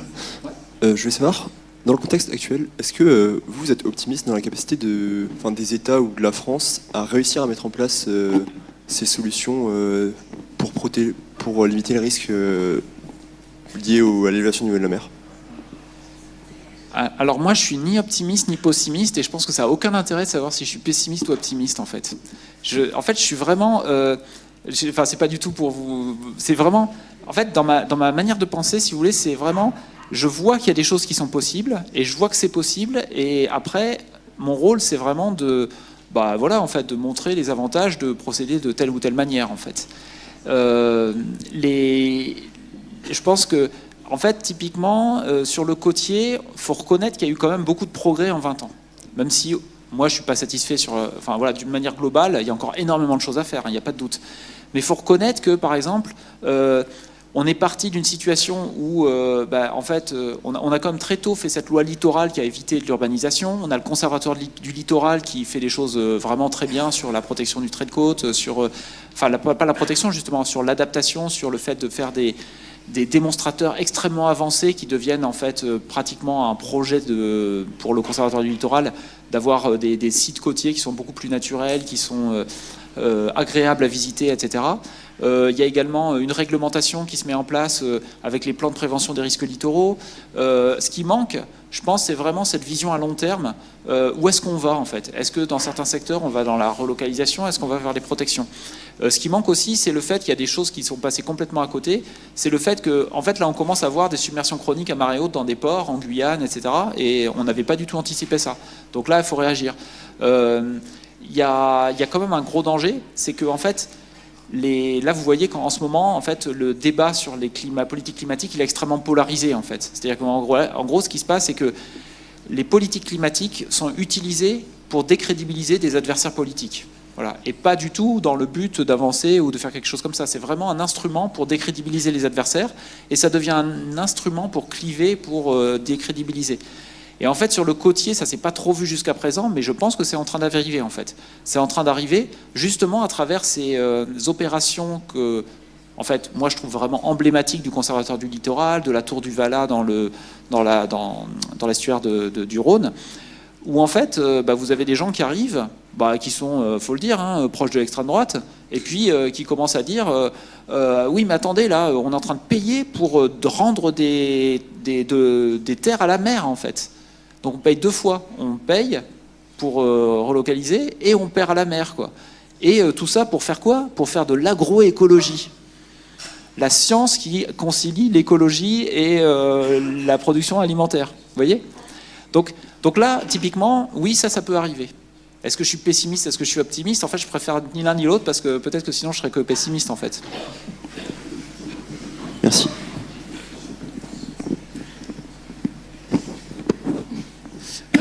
Bonjour, merci beaucoup pour votre conférence. Et vous l'avez dit, il y a beaucoup d'incertitudes, donc que ce soit au niveau de notre consommation de CO2 ou même que ça va être au niveau de la mer, la montée des eaux, etc. Est-ce que vous pensez, à quel point ça va jouer un rôle, vous pensez, dans les décisions qu'on va prendre, les législations que les politiques prennent, etc. En fait, ça joue un rôle quand même assez important. Pour moi, il y a eu deux grands moments en fait en France. Là, je ne vais pas parler dans le monde, vraiment en France.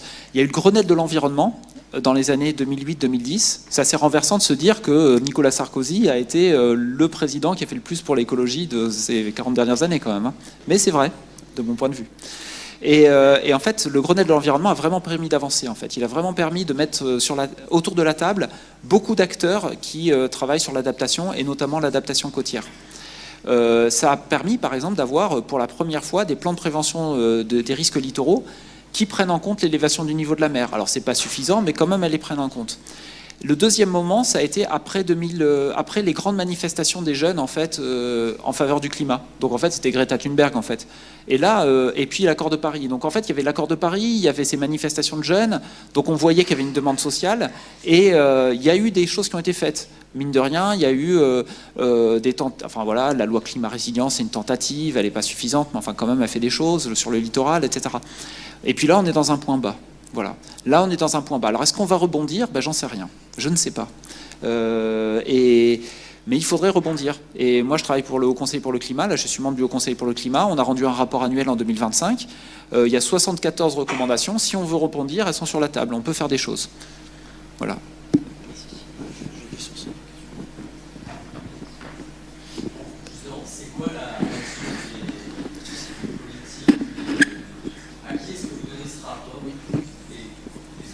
Oui. Alors, voilà, le GIEC, il rend un rapport au gouvernement. C'est un rapport qui est approuvé par les gouvernements, ligne par ligne.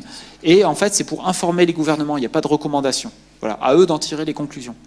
Le Haut Conseil pour le climat, il fait des recommandations au Premier ministre, en fait, au gouvernement français, pour que la France tienne ses propres engagements en termes de réduction d'émissions de gaz à effet de serre.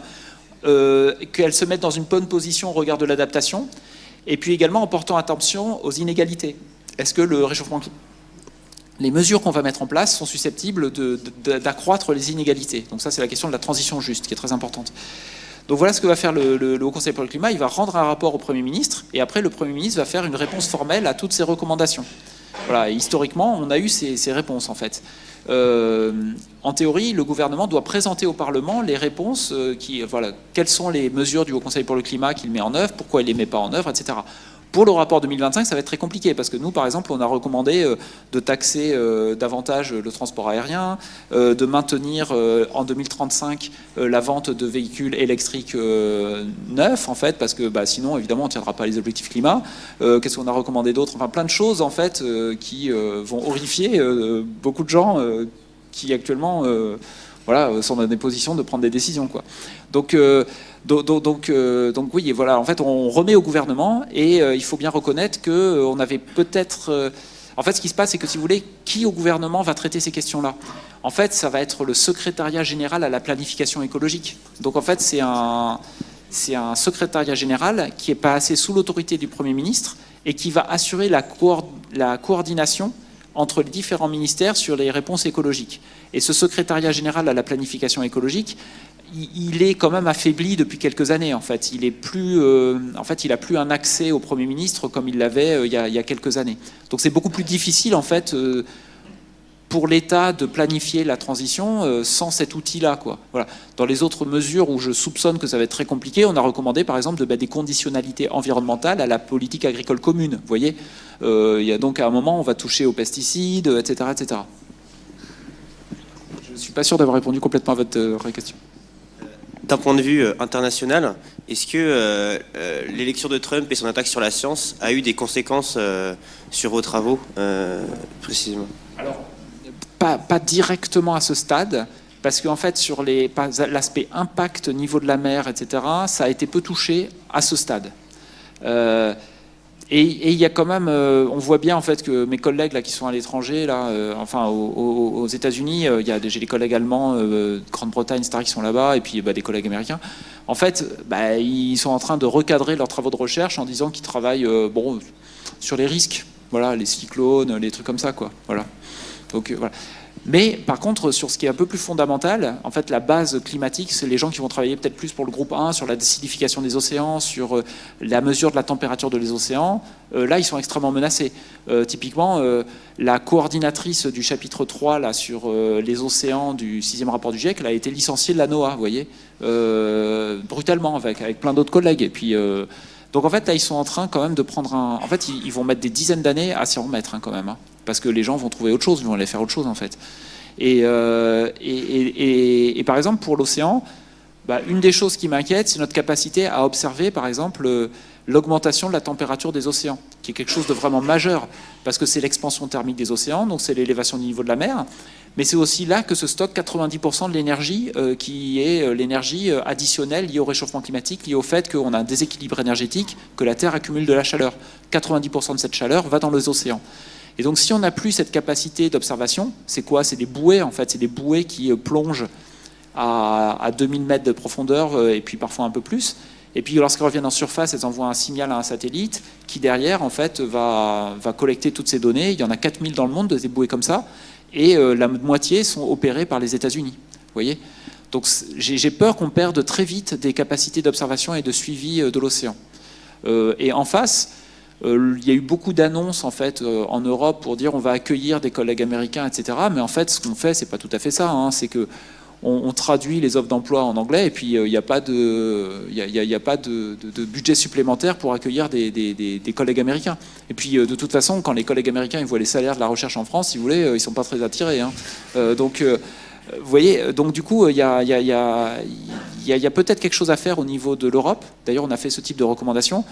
En fait, de voir la science comme un outil de diplomatie et de soft power, en fait. De dire, voilà, nous, on est un continent dans lequel on a la liberté académique, dans lequel on soutient la recherche, on est attractif pour les chercheurs, et oui, ça coûte de l'argent, mais on en tire des bénéfices, on est leader sur la transition. Ça pourrait être un projet pour l'Europe, on a fait des recommandations en ce sens. Et par exemple, voilà, le mot-clé, c'est science, diplomatie, etc. Vous trouverez des recommandations de ce type, en fait, sur le rapport du Haut Conseil pour le climat, et puis des références vers des rapports européens sur ce sujet-là. Bonsoir. Du coup, moi j'ai une question. Je voulais revenir sur votre partie sur l'exposition aux submersions marines. Est-ce que selon vous, on peut adapter, harmoniser les stratégies d'adaptation à l'échelle mondiale, en sachant qu'il y a de grosses différences entre les pays au niveau financièrement et techniquement? Je reprends les chiffres que vous aviez, par exemple, il me semble que c'était aux États-Unis, en tout cas en Amérique, c'était quelque chose comme 0,3 million d'exposés sur les côtes, alors que c'est un pays qui émet énormément de gaz à effet de serre. À côté, on a des pays qui sont plus touchés alors qu'ils n'émettent pas beaucoup. Est-ce que c'est quand même possible de... La réponse est évidemment que les réponses d'adaptation vont être très différentes selon le contexte local, en fait. Entre régions, évidemment, l'Asie du Sud-Est se développe très rapidement, donc ça n'a rien à voir avec l'Europe, quoi. Mais également à l'intérieur de pays, en fait. L'adaptation sur une côte comme la Seine-Maritime, où il y a des problèmes de submersion dans les Valleuses, à Dieppe, au Havre, etc., mais où il y a aussi des falaises de craie, où là c'est de l'érosion, ça n'a rien à voir avec l'adaptation, par exemple, dans le Languedoc-Roussillon, où vous avez des lits d'eau de sable qui, à terme, en fait, si on fait rien, ils finissent par s'ouvrir, et puis les étangs se maritimisent, en fait, vous voyez. Donc du coup, oui, évidemment, les solutions d'adaptation vont être complètement différentes. Mais malgré tout, il y a quand même un cadre global qui s'applique. Et le cadre global, pour le côtier, en fait, les options, ce sont toujours un peu les mêmes. En fait, c'est déjà éviter de s'exposer davantage. Et puis après, c'est la protection, la réduction de la vulnérabilité ou bien la relocalisation, en fait. On peut avancer vers la mer, éventuellement. Voilà. Après, il y a encore quelque chose d'encore plus macro, qui est que l'adaptation, c'est quand même un objectif global. En fait, on connaît l'accord de Paris pour l'atténuation, c'est l'article 6. L'article 7 de l'accord de Paris, c'est sur l'adaptation. Et pourquoi l'adaptation est-il un objectif global? C'est parce qu'un échec de s'adapter, par exemple en Chine ou en Europe, ça aura des conséquences mondiales via le commerce international. Vous allez avoir des dommages dans des ports qui feront qu'il y aura des ruptures de chaînes d'approvisionnement, des choses comme ça. C'est pas de la fantaisie, c'est des choses qu'on voit déjà avec les pluies intenses, par exemple. Des événements de pluies intenses en Thaïlande, 2010 par exemple, qui ont causé des milliards d'euros et puis beaucoup de pertes humaines en fait, mais qui ont également se sont propagés au Japon parce que les usines de voitures ne pouvaient plus être approvisionnées, et puis en Europe parce que ces usines de voitures étaient assurées par des assureurs, des réassureurs européens. Donc c'est vraiment un sujet global, et du coup il y a tout un développement, on appelle ça les Global Goals on Adaptation, où il y a des chercheurs et puis des négociateurs qui travaillent sur qu'est-ce que ça doit être l'adaptation, qu'est-ce que ça doit être en fait une adaptation, en fait quelles sont les exigences que les États se mettent collectivement sur la table. Et il y a eu des progrès qui ont été faits à la COP28 là-dessus, et en gros ça converge vers l'adaptation, ça doit couvrir 7 domaines thématiques: la santé, l'eau, la pauvreté, considérer la situation de la pauvreté, les infrastructures critiques, le patrimoine culturel, les écosystèmes, j'en ai probablement oublié un ou deux. Et puis ensuite, c'est un cycle, c'est un processus itératif. C'est un processus itératif où on commence par identifier les risques, ensuite on identifie les mesures d'adaptation et puis on planifie, ensuite on met en œuvre et ensuite on observe. Donc ce processus itératif, sur lequel on a un déficit d'implémentation, vous voyez. Et puis enfin, vous avez des conditions facilitantes: la finance, la gouvernance, le leadership, les connaissances. Donc quelque part, ça met un petit peu le doigt sur le fait qu'une adaptation réussie, quelque part, elle doit traiter un petit peu toutes ces dimensions. Et nous, par exemple, au Haut Conseil pour le climat, on a rendu un avis sur le plan national d'adaptation, le 3e plan national d'adaptation qui a été publié par la France en mars 2025. Et notre avis se réfère à ce cadre global de l'adaptation pour dire que c'est très bien qu'on ait ce plan, mais il faut très vite le renforcer sur le plan transition juste, écosystème et financement, par exemple, et gouvernance. Donc il y a quand même beaucoup de choses à faire. Écoutez, merci beaucoup pour votre présentation et vos réponses. Je vous remercie. Je vous remercie de votre attention. Et puis, bonne soirée.